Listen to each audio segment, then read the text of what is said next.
Dios me los bendiga a todos ustedes, a la familia del Campus Don Bosco, a la familia salesiana, un cordial saludo de paz y bien. Estamos aquí desde Bogotá, Colombia, saludándolos en el nombre de mi esposa Mónica Irene Ospina y el mío Rafael Aníbal Cortés. ¿Quiénes somos nosotros, Mónica? Somos psicólogos que tenemos una comunidad, Chequina de la Misericordia. Somos encargados precisamente en un ministerio de restauración familiar. De pronto por la misma situación que nosotros pudimos experimentar y vivenciar. Entonces nuestra misión realmente es poder compartir situaciones y dentro del conocimiento que podamos nosotros tener y adquirir de la psicología. Claro que sí, hemos sido, pues, gracias a Dios, invitados a bastantes iglesias, a un número de iglesias bien significativas y queremos en este momento compartir un tema con ustedes bien hermoso. Y tiene que ver, pues, básicamente con este tiempo de la pandemia, con todas estas situaciones que hemos estado vivenciando, pues, ¿qué sucede cuando alguien fallece en nuestras familias? ¿Qué sucede con ese duelo, con ese dolor que se siente en el corazón? Y de pronto ese sentimiento de pérdida que se tiene. Entonces, ¿cómo hacer, cómo enfrentarlo y por qué se hace ese tipo de cosas? ¿Y qué habla la Biblia? La Biblia sí hablará de orar por los que están ya fallecidos. Entonces, ¿qué habla la Biblia y qué nos trata este tema, precioso, princesa? Bueno, aquí tenemos dos momentos importantes. Vamos a retomar un poco del libro eclesiástico, que es dentro del libro de los deuterocanónicos.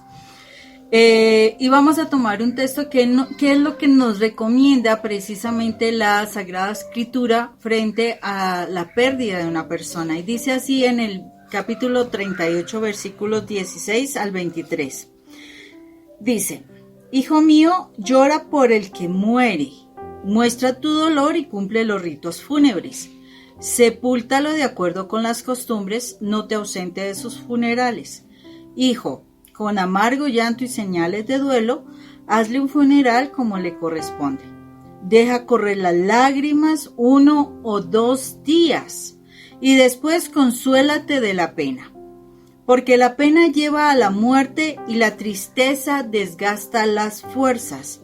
No pienses más en él, aparta su recuerdo y piensa en el futuro. No sigas pensando en él, que ya no tiene nada que esperar. A él no le aprovecha y a ti te hace daño. Piensa que tendrás igual destino que él, ayer él y hoy tú. Como descansa el muerto, que así descanse su recuerdo. Y tú consuélate toda vez que él ya ha muerto. Qué palabra tan linda. Y nos está diciendo cómo debemos comportarnos y qué tenemos que hacer. ¿No es cierto? Qué hermoso, mira, 2 días máximo llorar y después dejar descansar a la persona y tener el consuelo de que él está en buena vida. Pero nosotros no hacemos eso. No. Nosotros nos quedamos en un mar de lágrimas, en un dolor ahí permanente y no podemos como soltar esa situación que tenemos porque nos apegamos demasiado a las personas. Mire que este caso, lo que está hablando aquí en Eclesiástico lo presenta el rey David, también un pasaje bíblico que está en 2 Samuel, nos está hablando del duelo que él presenta en el momento en que él, pues el hijo de Betsabé, que fue el hijo del pecado, resulta que ese niño nace a los 7 días, ese bebé estuvo enferma durante 7 días, el rey David estuvo orando, estuvo ayunando, de verdad estaba bastante comprometido en esa oración con Dios y tan pronto, curiosamente el niño muere, pues todos sus oficiales preocupados porque él ya venía sin comer ni nada, pues estaban preocupados con decirle la noticia.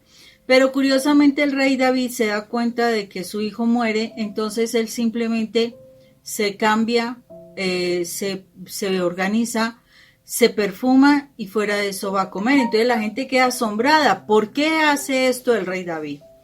Por algo muy sencillo que él dice, y aquí se encuentra en el capítulo 12 de la 2 de Samuel, dice: Cuando el niño vivía, yo ayunaba y oraba pensando que quizá el Señor tendría compasión de mí y lo dejaría vivir.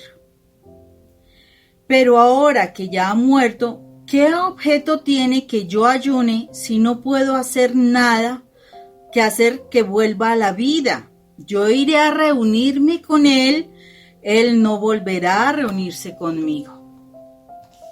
Y de alguna manera estos dos pasajes nos están diciendo algo.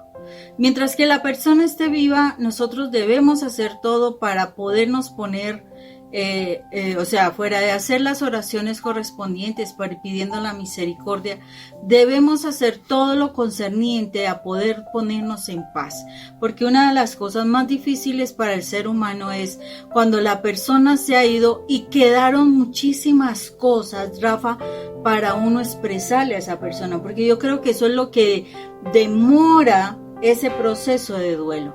Cuando tú realmente has tenido una vida de conflicto, una vida de tristeza, una relación mal llevada con esa persona, hubo cosas que no se dijeron, a lo mejor no te dijeron te quiero, porque a veces hasta eso mismo, o de pronto ese día tuviste un malentendido con esa persona y deseaste algo incorrectamente y la persona realmente se va, queda ese sentimiento en el corazón y por eso el duelo, por eso ese dolor que permanece, o sea, porque la persona no se ha puesto en paz, la persona que quedó viva y queda ese sentimiento, entonces queda esa cuestión de yo por qué no hice, yo por qué no dije, yo por qué no hablé a tiempo, por qué no solucioné esto, por qué pensé más bien esto y una cantidad de situaciones que hacen que tú te quedes en esa postura de dolor y como dice la palabra aquí en Eclesiástico, no te sirve a ti porque esa tristeza te va a empezar a enfermar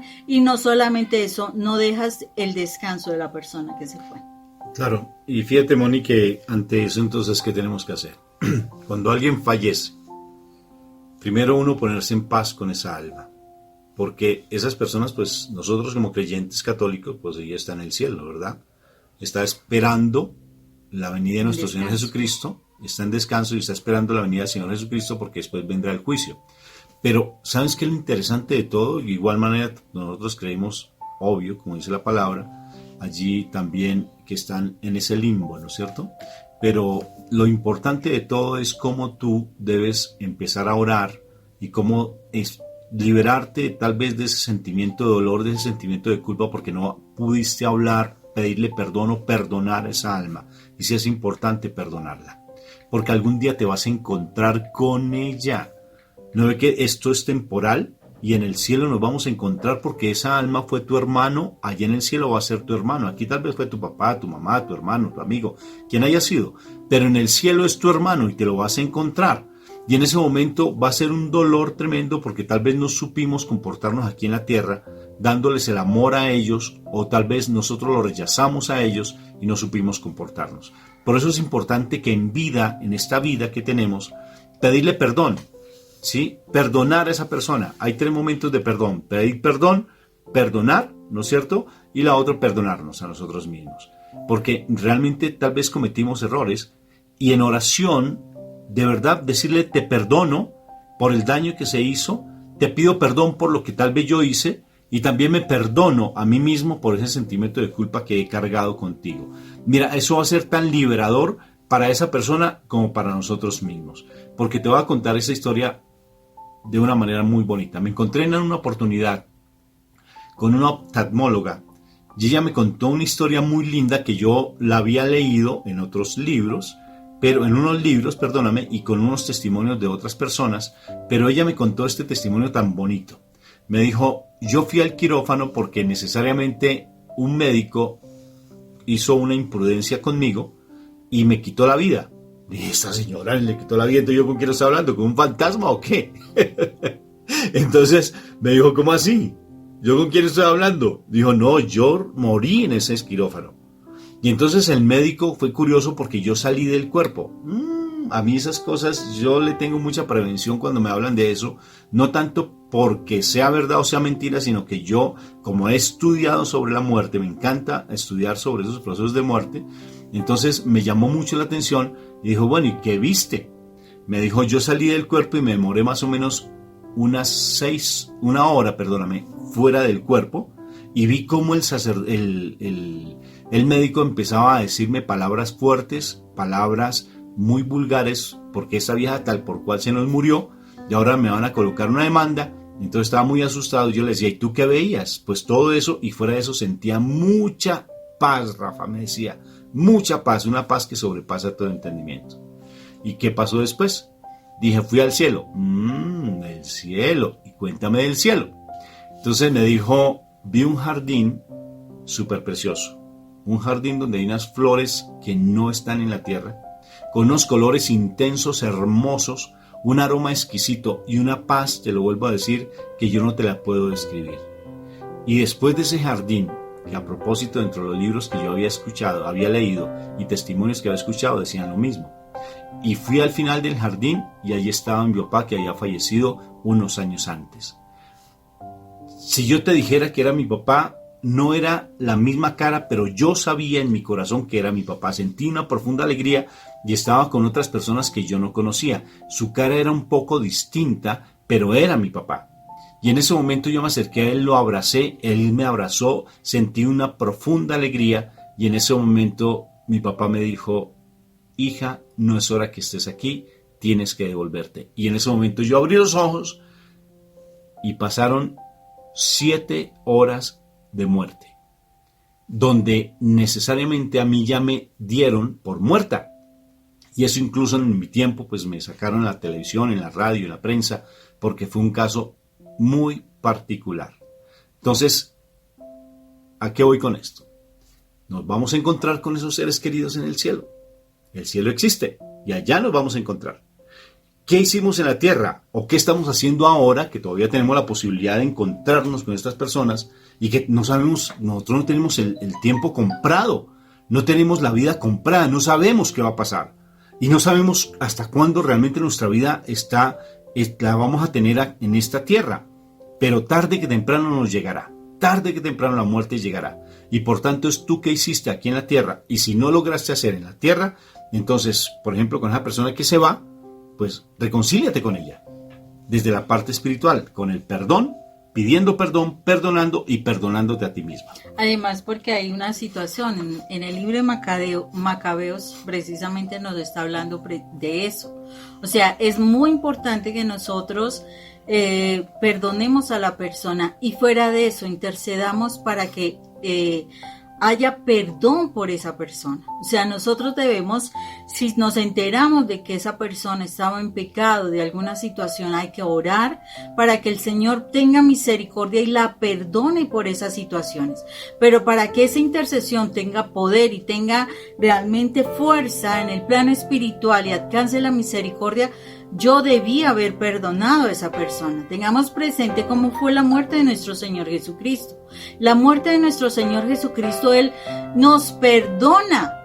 ¿Por qué digo yo que nos perdona? En el momento en que Él está mirando que toda la gente pide su muerte, su crucifixión, etcétera, se están burlando, lo están calumniando, todo esto, cuando Él dice, Padre, perdónalos porque ellos no saben lo que hacen, es porque en su corazón ya había un perdón hacia nosotros.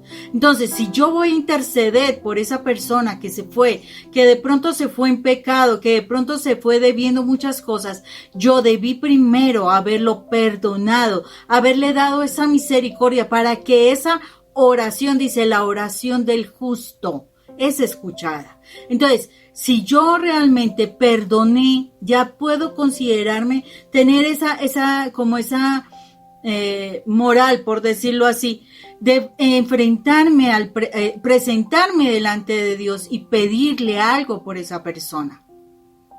Porque el Señor está pidiendo que todos nos ayudemos. Hay que orar por esas personas, pero para que el Señor tenga misericordia y que sean perdonados sus pecados.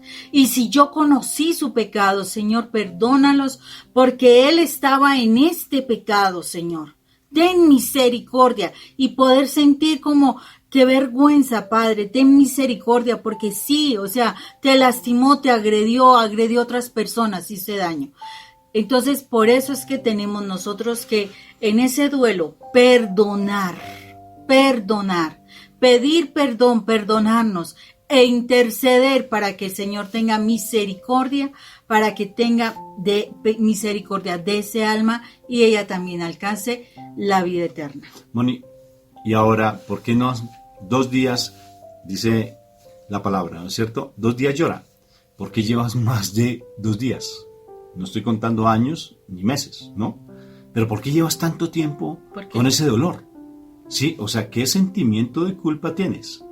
¿Qué situación no elaborada en tu corazón y no has resuelto en tu interior y cargas allí un dolor en tu corazón porque es un sentimiento de culpa, porque te apegaste mucho a esa persona o porque realmente no hiciste algo que tenías que hacer en vida y estás cargando con eso? Hay cosas que tú no has sanado de tu pasado y por eso no has podido soltar a esa persona. Déjala descansar, dice la palabra. Que ella descanse y que tú descanses. Sí, porque te estás enfermando. Claro que sí. Ese dolor te va a quitar tus fuerzas, o sea, te va a enfermar, te va a desgastar, y es eso lo que está sucediendo muchas veces. La cruz te ayuda, de verdad. Dice el Señor, sin mí nada podéis hacer y yo soy el único que trae la paz. Está escrito en Juan capítulo 15, 16 y 17. Él es el único que trae la paz y es el único que puede hacer las cosas por nosotros. Entonces, ve a la presencia del Señor, ve a la presencia de mi Madre María y descubrirás esa paz que sobrepasa todo entendimiento. Dios los bendiga. Dios los bendiga, un fuerte abrazo.